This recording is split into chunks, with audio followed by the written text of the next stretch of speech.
Today we're going to paint your giant sandwich. Before we begin, I want to talk a little bit about painting with watercolor.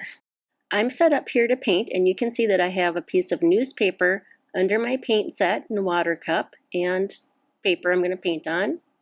I also have some paper towels ready in case there's a spill. With watercolor paint, you need water to activate the paint. You're going to swish your brush to get the water between the bristles and then swipe your brush on the edge of your water cup so the water is not dripping from your brush. And you're going to bring some water over to your paint pan, stir, and stir again. Maybe bring some more water over until your paint looks nice and wet. When you're ready to paint, I want to remind you to hold your brush the same way you hold a pencil.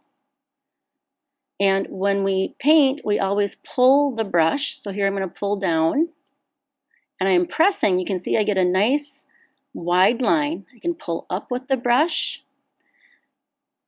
Now I can also just use the very tip of the brush to get a very thin line. So if you push on the bristles a little bit, you're going to get a wide line.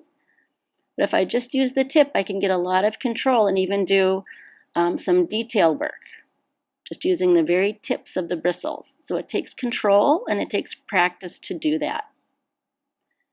Now, if your paint gets really watery, so here I have some paint, but there's so much water in it, I'm afraid it's going to drip. What you can do is blot. And by blotting, you take a paper towel and you don't wipe, you just set it down and press, and the paper towel picks up the water and you can pull it back.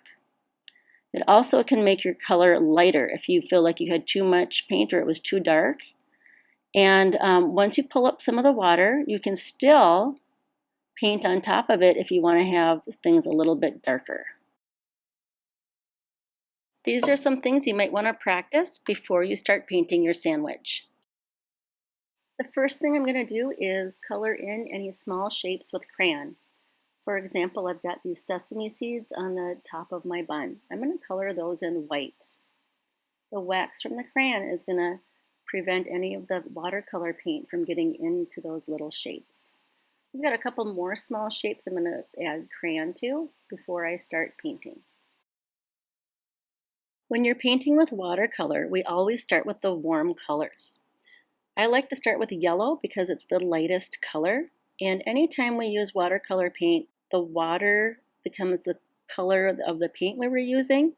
And when you put that water into one of the paint pans, like yellow, yellow might not stay yellow. So I'm going to think about the things I want to paint yellow first. And then you can see I've got a list over here on the right. And I'm going to paint with yellow, then orange, red, and then brown. So I'm going to check and see what I'm going to do those colors and paint those colors in first. Then I'm going to get clean water and do my cool colors. I'm going to start with painting the cheese on my pizza. And because I already used crayon to color in the green peppers and on the black olives, I can paint right over them. I don't have to worry about going around them. You need to stir your paint, stir it well. If when you start painting you don't have a nice bright color, you need to go back and add more water and keep stirring. I'm going to show you how to make tan for the bread. Tan is mostly yellow with just a little bit of brown in it.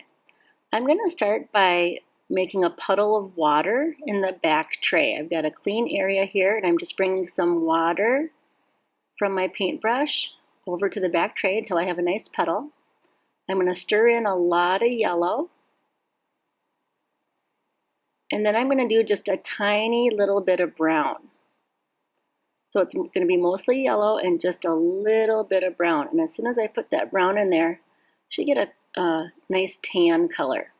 Now when I have a lot of water, it's going to make my color very light.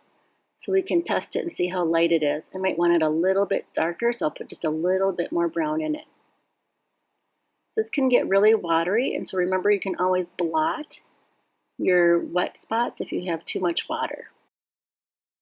Okay, I finished painting with my warm colors, and then I dumped out the dirty water and got clean water. I washed my brush, and now I'm ready to paint with my cool colors, green, blue, and then purple.